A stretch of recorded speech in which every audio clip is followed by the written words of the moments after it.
अगर आपको ये ऑडियो शो पसंद आता है और आप चाहते हैं कि ऐसी ही ऑडियो बुक्स इस शो पर हर हफ्ते आती रहें, तो एक छोटा सा कंट्रीब्यूशन हमारी मेहनत के नाम। आपकी कंट्रीब्यूशन से हम आपकी पसंद की किताबें खरीद पाएंगे और आपके लिए लगातार नई कहानियाँ ला पाएंगे। आप इस क्यूआर कोड पर अपने हिसाब से कुछ भी अमाउंट 10, 20, 50 कंट्रीब्यूट कर सकते हैं।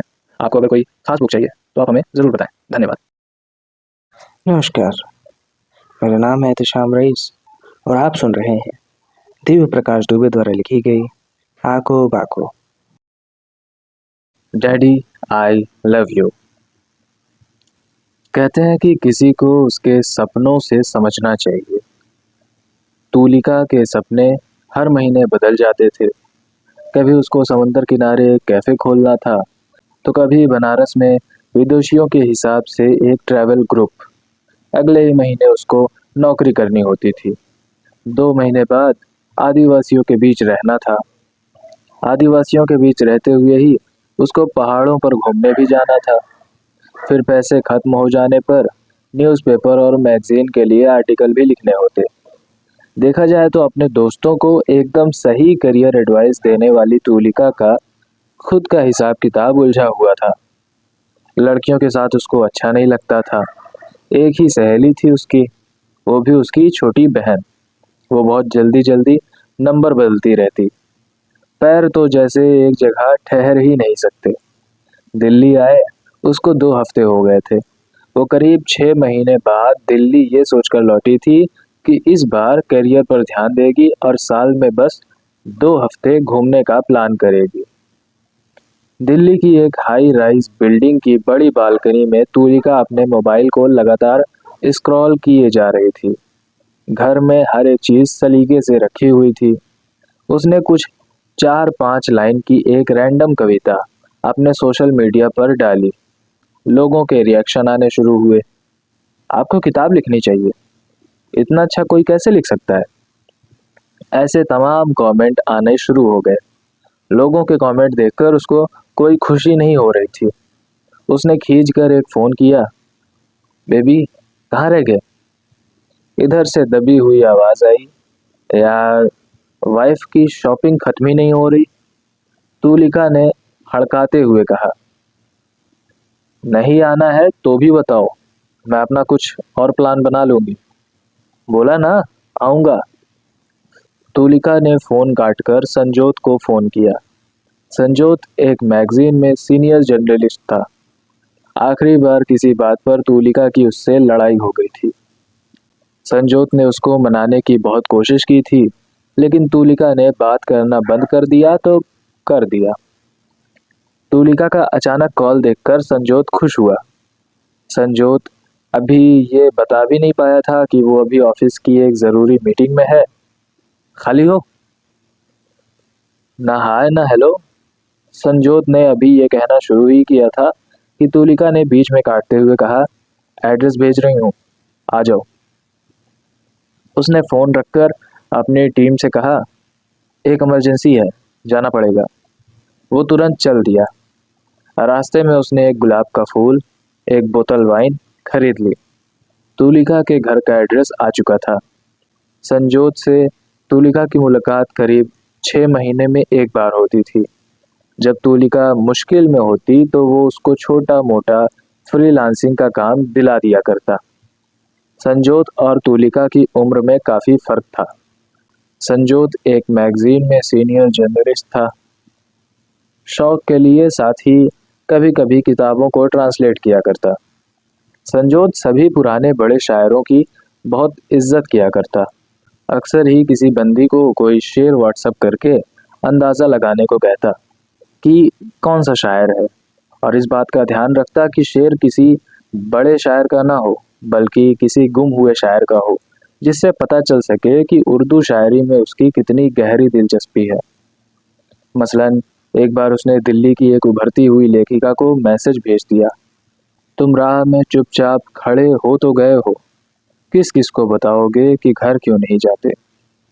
अमीर कजलबाश। संजोत उम्मीद लगाए बैठा था। इतने में उस उभरती हुई बड़ी लेखिका का मैसेज आया, सॉरी। संजोत को ऐसे सॉरी की आदत थी। तुरंत ही उसने पलट कर कहा, गलती से चला गया था। ऐसी छोटी मोटी दिलफेक हरकतों के अलावा संजोत के बारे में कहा जा सकता था कि वो आदमी ठीक था। दरवाजे पर 2 बार घंटी बजाने के बाद दरवाजा खुला। तुलिका ने दरवाजा खोलते ही कहा, दाढ़ी अच्छी लगती है तुम पर, कटवा क्यों ली? संजोत ने उस खूबसूरत घर पर नजर फेर कर अंदर आते हुए कहा, नई गर्लफ्रेंड को गढ़ती बहुत थी। बंद कर दो ये काम संजोत, किसी दिन पकड़े जाओगे, पूरी दिल्ली में तहलका हो जाएगा। संजोत अब आराम से सोफे पर बैठकर सिगरेट जलाकर तुलिका की तरफ बढ़ चुका था। उसको कहीं पर एस्ट्रे दिख नहीं रहा था। मैंने छोड़ दी है, तुलिका ने किचन से कटोरी में थोड़ा पानी रखते हुए कहा। संजोत ने अब पहली बार तुलिका को अपनी आंखों में भरा। पतली हो गई हूँ। क्यों नहीं हो सकती? संजोत ने उठकर सामने रखे 2 गिलास उठाकर वाइन डालकर तुलिका की तरफ बढ़ाए। Cheers to life. ये बच्चों जैसे चीयर्स टू ये चीयर्स टू वो क्या करते हो? तुम कब बड़े होगे संजोत? 50 साल के होने वाले हो, तुलिका ने पहला सिप लेते हुए कहा। संजोत ने इस बात का जवाब देना ठीक नहीं समझा। एक सिगरेट सुलगाकर तुलिका से कहा, कोई मिला नहीं? मिला था बंदा। कहाँ मिला था? छोड़ा ना, कहाँ मिला था? तुम साले खोजी पत्रकार। आ तो नहीं जाएगा? आ भी सकता है, फिलहाल तो अपनी बीवी के साथ शॉपिंग कर रहा है। कितना टाइम है अपने पास? संजोत ने ग्लास खाली करते हुए पूछा। तभी तुलिका के मोबाइल पर करण डैडी 5 नाम से मैसेज आया। सॉरी यार, आज नहीं आ पाऊंगा। I will come in morning, love you, bye. Sanjot की नज़र भी मैसेज पर गई। वो मैसेज देखकर हंसा और बोला, तू ये डैडी नाम से नंबर क्यों सेव करती है? संजोत, तुम्हें इसलिए नहीं बुलाया कि तुम इतने सवाल पूछो। अगले आधे घंटे संजोत ने कोई सवाल नहीं पूछा। अगले 1 घंटे तुलिका ने कोई जवाब नहीं दिया। वो फिसल कर एक पुराने समय में गए और उस समय को ताज़ा करके वापस आ गए। संजोत थोड़ा और ठहरना चाहता था। तुलिका ठीक पुराने समय की तरह उस आधे घंटे के लिए संजोत का नाम भूल गई। वो उतनी देर उसको डैडी बुलाती रही। शुरू में संजोत को ये थोड़ा अजीब लगता था, लेकिन धीरे धीरे उसकी आदत हो गई थी। तुलिका को संजोत की सब बातें पता थीं, लेकिन तुलिका क्या सोच रही है, अगले ही पल क्या बोलकर नाराज हो जाएगी, कभी कुछ पता नहीं चलता था। आज यहीं रुक जाऊं?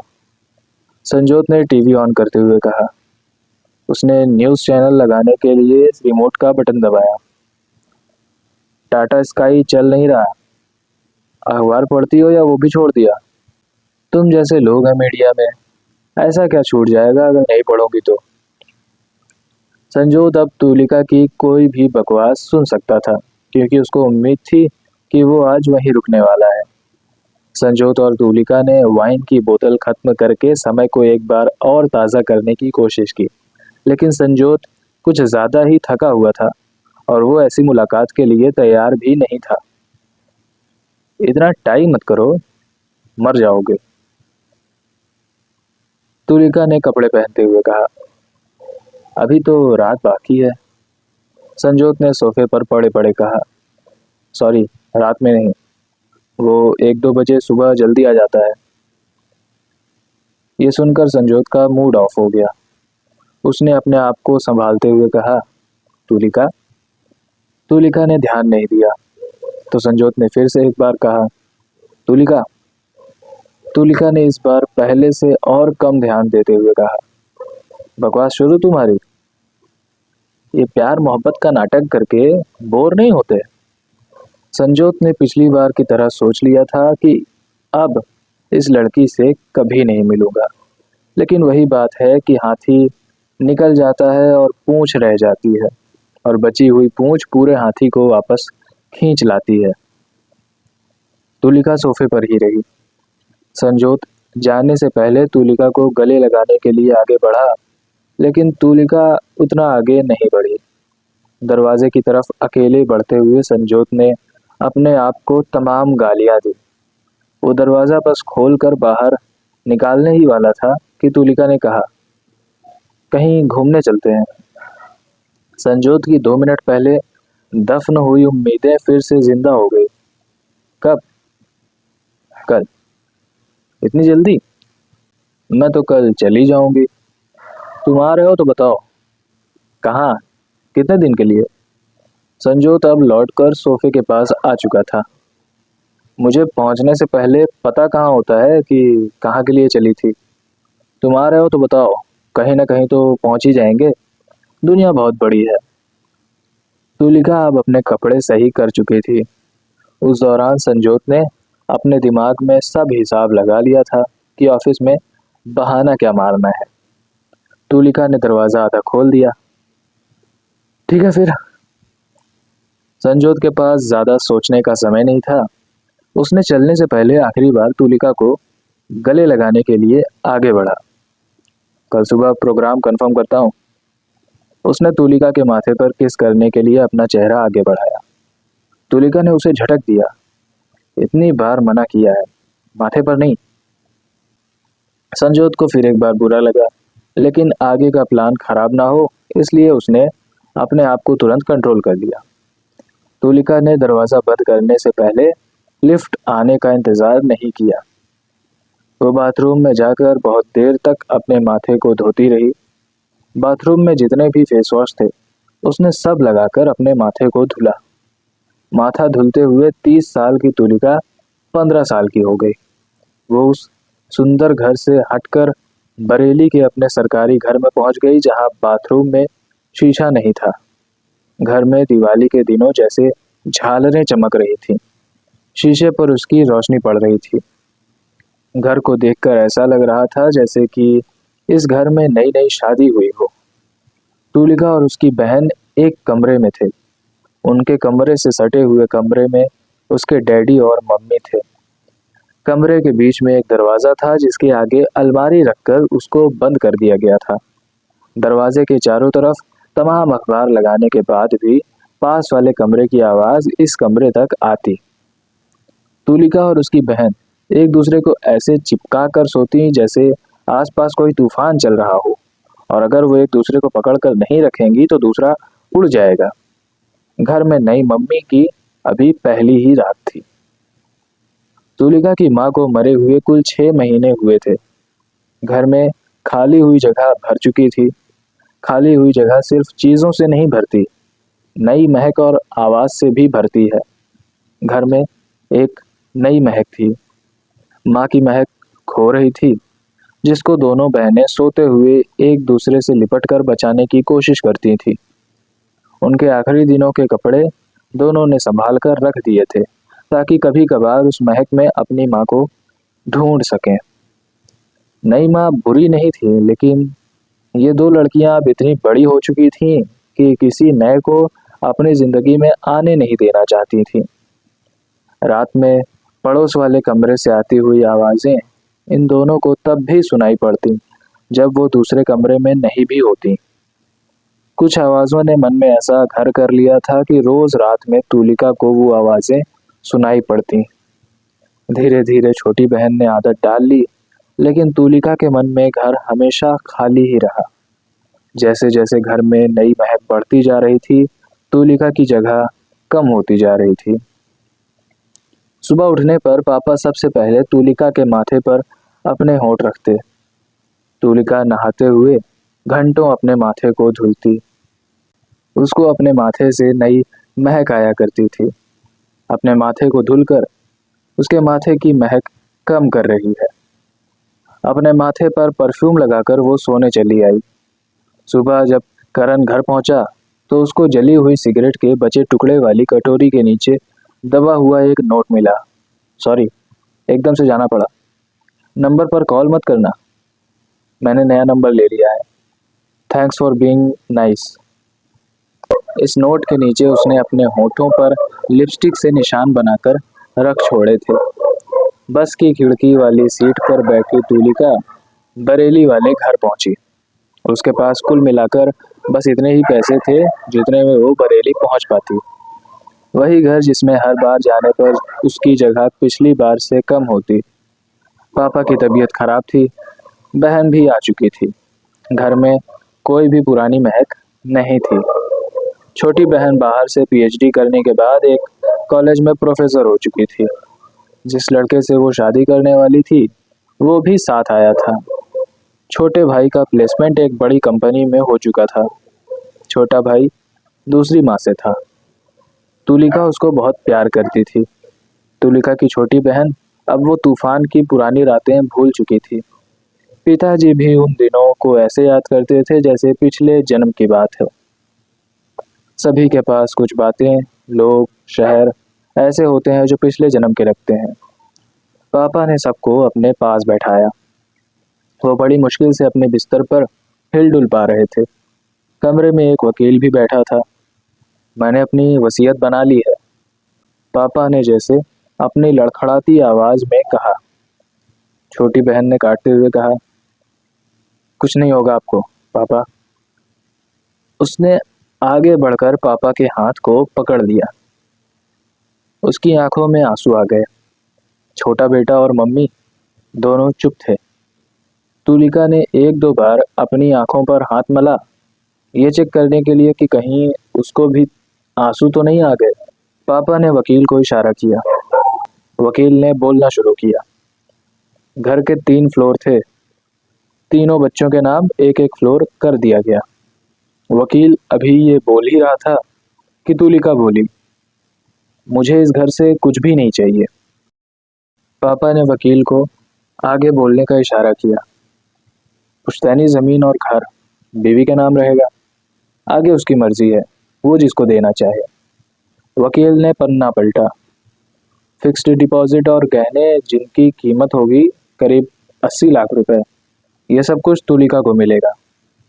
कमरे में पहले से काफी सन्नाटा था। अब बस पंखे की आवाज ही सुनाई पड़ रही थी। कमरे से एक एक करके सब लोग निकल गए। अब कमरे में बस पापा और तुलिका बचे। तुलिका अपने पापा के पास आई। उसके पास शब्द नहीं थे। वो लोग जो लिखते पढ़ते हैं उनके पास अक्सर ही शब्द खत्म हो जाते हैं। कैफे का नाम सोच लिया था तुमने? पापा ने बड़ी मुश्किल से कहा। वो इतना बोल चुके थे कि हाँफ रहे थे। तुलिका ने हाँ में सिर हिलाया। मुझको तो वहां सब फ्री में मिलेगा ना? वो हंसे। तुलिका रोई। आप तबीयत सही कर लो पापा। पापा ने तुलिका के कटे हुए बालों पर हाथ फेरा और कहा, तुम्हारी मम्मी को भी छोटे बाल पसंद थे। अगले 15 मिनट दोनों चुप रहे। तुलिका ने आंखें पापा से हटाते हुए कहा, आप मम्मी को रोक सकते थे पापा, मैं आपको कभी माफ नहीं कर पाऊंगी। तुलिका ने यह कहकर जब अपना चेहरा पापा की तरफ किया तो देखा कि वो गहरी नींद में है। तुलिका के पीछे वाली दीवार पर एक पुरानी तस्वीर लगी थी। ये तस्वीर तब की थी जब उसकी छोटी बहन पैदा नहीं हुई थी। तस्वीर में 3 लोग थे। तुलिका ने कैफे कभी नहीं खोला। कुछ साल बाद तुलिका ने अपनी साइकोलॉजिस्ट के साथ टीनेजर्स के लिए एक क्लिनिक खोला। उसमें उन लोगों की बात ध्यान से सुनी जाती थी जो इस दुनिया से उम्मीद छोड़ चुके होते थे। तुलिका अपना वो सपना जी रही थी जो उसने कभी देखा ही नहीं था। कुछ सपने हमारे इतने भीतर दबे होते हैं कि पता ही नहीं चलता कि वो हैं। कुछ सपने आवाज नहीं करते। तुलिका ने एक क्लिनिक से शुरू किया था और पिछले 3 साल में अब उसके ऐसे 3 क्लिनिक हो गए। कई सारे स्कूल और कॉलेज के बच्चे अब वहां आया करते थे। नदी पार करने वाले 3 तरह के लोग होते हैं। पहले वो जो पार हो जाते हैं और पलट कर नहीं देखते। दूसरे वो जो पार होने के बाद दूसरों को पार कराते हैं। और तीसरे वो जो नदी हो जाते हैं। तुलिका रोज कोशिश करती है, फिर भी कुछ बच्चों को वो नहीं रोक पाती। इतनी बड़ी दुनिया में एक भी चीज ऐसी नहीं जो दुनिया छोड़ने से ठीक कुछ लम्हे पहले इतनी जोर से याद आए जिसको थाम कर रुका जा सके।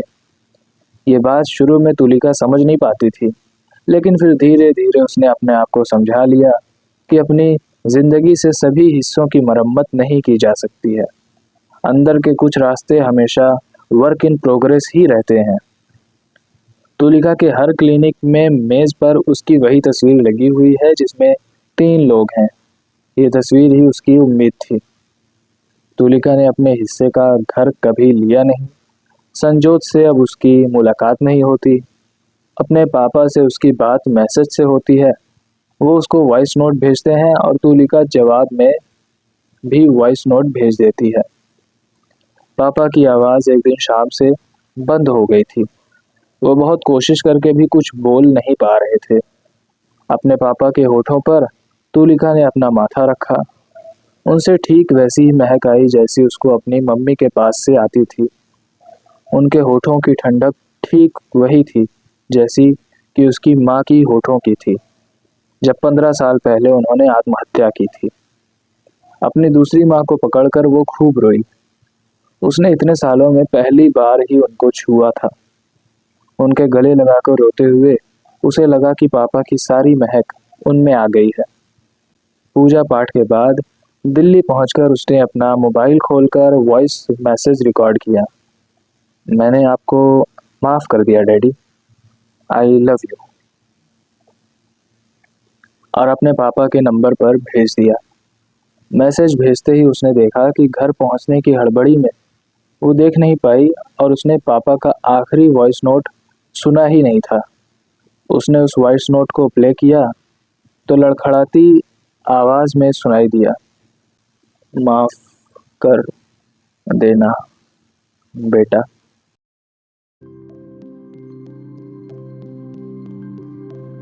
Subscribe, subscribe, subscribe.